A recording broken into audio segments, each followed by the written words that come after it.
উত্তরায় বিমান বিধ্বস্তের ঘটনায় এখনো নিখোঁজ সন্তানের খোঁজে দুর্ঘটনাস্থলে যাচ্ছেন স্বজনরা।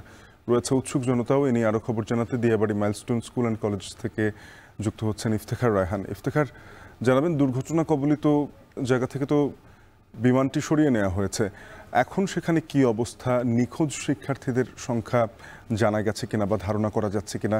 অভিভাবকরা যারা এখনো সন্তানদের খুঁজছেন তারা কি বলছেন?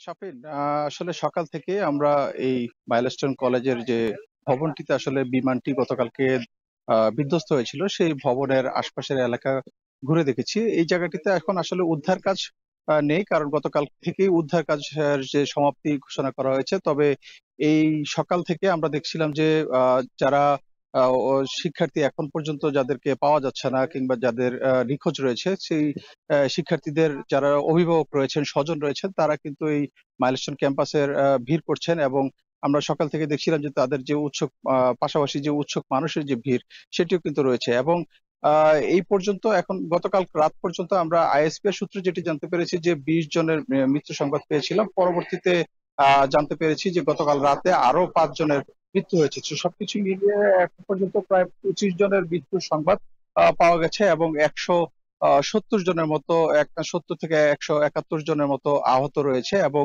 এই যে ভবনটি বিধ্বস্ত হয়েছে, এই বিধ্বস্ত ভবনে কিছুক্ষণ আগে একজন অভিভাবককে আমরা দেখছি, তিনি তার মেয়েকে খুঁজতে এখানে এসেছেন এবং তার মেয়ে, তিনি এখানে কান্না জড়িত কণ্ঠে এখানে এসে তিনি কান্নাকাটি করছিলেন। এক প্রকারে আইন শৃঙ্খলা বাহিনীর পক্ষ থেকে তাকে ক্রাইম সিন, যেহেতু এখানে পুরো জায়গাটি ঘেরাও করে রাখা হয়েছে, সে কারণে ভেতরে প্রবেশ করতে দেওয়া হচ্ছিল না। তবে এক প্রকারে আহ তিনি তার মেয়ের সন্ধানে আসলে তিনি ভিতরে প্রবেশ করেন এবং পুরো যে বিধ্বস্ত যে ভবনটি রয়েছে সেটি ঘুরে দেখেন এবং তার মেয়েকে না পেয়ে তিনি কিন্তু কান্নাকাটি করছিলেন। এবং পাশাপাশি এই মাইলস্টোন কলেজের যারা শিক্ষার্থী রয়েছেন তারাও কিন্তু এখানে উপস্থিত রয়েছেন। শিক্ষার্থীদের মধ্যে আমরা এক ধরনের প্রতিক্রিয়া দেখতে পেয়েছি যে নিহতের সংখ্যা নিয়ে তারা বলছেন যে যেহেতু এখানে যখন বিমানটি বিধ্বস্ত হয় তখন এখানে শ্রেণীকক্ষে পাঠদান হচ্ছিল এবং ছুটির আগ মুহূর্তে, সে কারণে তারা বলছেন যে নিহতের সংখ্যা সেটি আরো বাড়ার সম্ভাবনা রয়েছে বলে তারা জানিয়েছেন। এবং তারা বারবার গণমাধ্যম কর্মীদের কাছে আসলে জানতে চাচ্ছেন যে নিহতের সংখ্যা নিয়ে কোনো ধরনের লুকোচুরি করা হচ্ছে কিনা, সেসব বিষয় কিন্তু তারা কিন্তু প্রতিক্রিয়া ব্যক্ত করছেন। এবং এই পুরো যে মাইলস্টোন ক্যাম্পাসটিকে ঘিরে কিন্তু আইন শৃঙ্খলা বাহিনীর সদস্য মোতায়েন রয়েছে, পাশাপাশি উৎসুক মানুষের ভিড় রয়েছে এবং যারা এখন পর্যন্ত নিখোঁজ রয়েছে সেই নিখোঁজ শিক্ষার্থীদের স্বজনরাও কিন্তু এখানে ভিড় করছে। তো এই ছিল আমার কাছে মাইলস্টোন ক্যাম্পাস থেকে সবশেষ তথ্য।